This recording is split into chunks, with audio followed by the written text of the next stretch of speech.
Hi അസ്സലാമു അലൈക്കും. ഇന്നത്തെ റെസിപ്പി ഒരു സിമ്പിളായിട്ടൊരു കേസരിയാണ്. അതിനാവശ്യം ഒരു കപ്പ് റവ, കുറച്ച് കാഷ്യൂനട്ട്, ഒരു കപ്പ് റവയ്ക്ക് 2.5 കപ്പ് വെള്ളം ഇവിടെ എടുത്തിട്ടുണ്ട്.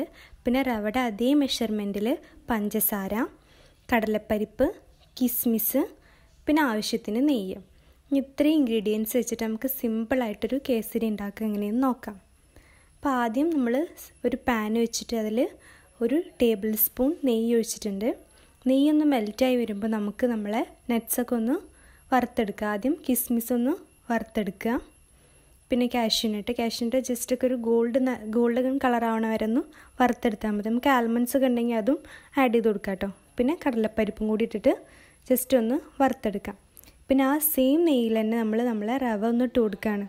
ഇപ്പോൾ റോസ്റ്റഡ് റവയാണെങ്കിലും അല്ലാത്ത റവയാണെങ്കിലും ഈ സ്റ്റെപ്പ് സ്കിപ്പ് ചെയ്യാൻ പാടില്ല കേട്ടോ. നമ്മൾ നെയ്യിലിട്ടിട്ട് റവ ഒന്ന് നന്നായിട്ട് വറുത്തെടുക്കണം. ആ റവയുടെ നല്ലൊരു മണം വരുന്ന വരെ വറുത്തെടുക്കുക. എന്നിട്ട് റവ നമ്മളൊരു പ്ലേറ്റിലേക്ക് മാറ്റി കൊടുക്കാം. പിന്നെ ആ പാനിലോട്ട് തന്നെ നമ്മൾ മെഷർ ചെയ്ത് വെച്ചിരുന്ന 2.5 കപ്പ് വെള്ളം നമ്മൾ ഒഴിച്ചു കൊടുക്കുകയാണ് ചെയ്യുന്നത്. പിന്നെ ആ വെള്ളം ജസ്റ്റ് ഒന്ന് ചൂടായി വരുമ്പോൾ നമ്മളതിൽ മഞ്ഞൾപ്പൊടി ഇട്ട് കൊടുക്കുന്നുണ്ട്. മഞ്ഞൾപ്പൊടി ജസ്റ്റ് നമ്മളൊരു യെല്ലോ കളറിന് വേണ്ടിയിട്ട് ഇട്ട് കൊടുക്കുകയാണ്. ഇത് വേണ്ടാത്തവർക്ക് ഇത് സ്കിപ്പ് ചെയ്യാം. ഇത് ഇട്ട് വെച്ചിട്ട് മഞ്ഞൾപ്പൊടിയുടെ ഫ്ലേവറോ സ്മെല്ലോ ഒന്നും വരില്ല. പിന്നെ ഒരു പിഞ്ച് ഉപ്പ് ഇട്ട് കൊടുക്കുന്നുണ്ട്. എന്നിട്ട് വെള്ളം തിളയ്ക്കണ വരെ ഒന്ന് വെയിറ്റ് ചെയ്യാം. നമ്മളെ വെള്ളം തിളച്ച് വരുമ്പോൾ നമുക്ക് റവ ഇട്ട് കൊടുക്കാം. പിന്നെ ഈ കംപ്ലീറ്റ് വെള്ളം ഒന്ന് ഡ്രെയിനായി കിട്ടണം. ഈ കംപ്ലീറ്റ് വെള്ളം ഈ റവ ഒന്ന് വലിച്ചെടുത്തതിന് ശേഷം നമുക്ക് അടുത്ത പ്രൊസീജിയർ നോക്കാം. അപ്പോൾ നന്നായിട്ട് വെള്ളം വറ്റുന്ന വരെ നന്നായിട്ടൊന്ന് ഇളക്കി കൊടുക്കുക. ഈ ഒരു പരിവാകുമ്പോൾ നമുക്ക് നമ്മുടെ പഞ്ചസാര ആഡ് ചെയ്ത് കൊടുക്കണം. ലാസ്റ്റാണ് നമ്മൾ പഞ്ചസാര ഇട്ട് കൊടുക്കുന്നത് കേട്ടോ. എന്നിട്ട് പഞ്ചസാര നന്നായിട്ട് മെൽറ്റ് ആവണം. ഇത് നമ്മൾ വീട്ടിൽ എന്തെങ്കിലും സെലിബ്രേഷനൊക്കെ ഉണ്ടെങ്കിൽ അല്ലെങ്കിൽ പെട്ടെന്ന് ഗസ്റ്റൊക്കെ വരികയാണെങ്കിൽ നമുക്ക് ഉണ്ടാക്കാൻ പറ്റിയ സിമ്പിളായിട്ടൊരു റെസിപ്പിയാണ് കേട്ടോ. അപ്പോൾ നന്നായിട്ട് പഞ്ചസാര എല്ലായിടത്തും എത്തുന്ന രീതിയിൽ എല്ലായിടത്തേക്കും ഒന്ന് മിക്സ് ചെയ്ത് കൊടുക്കുക. അപ്പോൾ പഞ്ചസാരയൊക്കെ നന്നായിട്ട് മെൽറ്റായി വന്നിട്ടുണ്ട്. ഇനി നമുക്ക് കുറച്ച് ഏലക്കായ പൊടിച്ചത്, ഒരു ഫ്ലേവറിന് വേണ്ടിയിട്ട് കുറച്ച് ഏലക്കായ പൊടിച്ചത് നമ്മൾ ഇട്ട് കൊടുക്കുന്നുണ്ട്.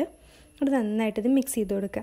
ഇനി നമുക്ക് വറുത്ത് വെച്ച് നമ്മുടെ നട്ട്സൊക്കെ ഒന്ന് ഇട്ട് കൊടുക്കുക. ആദ്യം കുറച്ച് കാഷ്യൂനട്ട് ഇട്ട് കൊടുത്തിട്ടുണ്ട്. പിന്നെ കിസ്മിസ്, കടലപ്പരിപ്പ്, അങ്ങനെ നമ്മൾ വറുത്ത് വെച്ച നട്ട്സൊക്കെ ഒന്ന് ഇട്ട് കൊടുത്തിട്ട് ജസ്റ്റ് ഒന്ന് മിക്സ് ചെയ്ത് കൊടുക്കുക. ഇത് കുട്ടികൾക്കൊക്കെ ഇഷ്ടമാണ്. നല്ലൊരു സ്വീറ്റാണ്. സിമ്പിളായിട്ട് ഉണ്ടാക്കാൻ പറ്റിയ ഒരു സ്വീറ്റാണ് കേട്ടോ. നന്നായിട്ടത് മിക്സ് ചെയ്ത് കൊടുക്കുക. ഇപ്പോൾ ഏകദേശം നമ്മളെ റവ ആയിട്ടുണ്ട്. ഇനി ഇത് നമുക്ക് എങ്ങനെ സെർവ് ചെയ്യാമെന്ന് നോക്കാം. അപ്പോൾ ഇതിൻ്റെ സെർവിങ് എങ്ങനെയെന്ന് വെച്ചാൽ നമ്മൾ ഒരു ബൗളെടുത്തിട്ട് ഇങ്ങനത്തെ ബൗളാണെങ്കിലും കുഴപ്പമില്ല കേട്ടോ.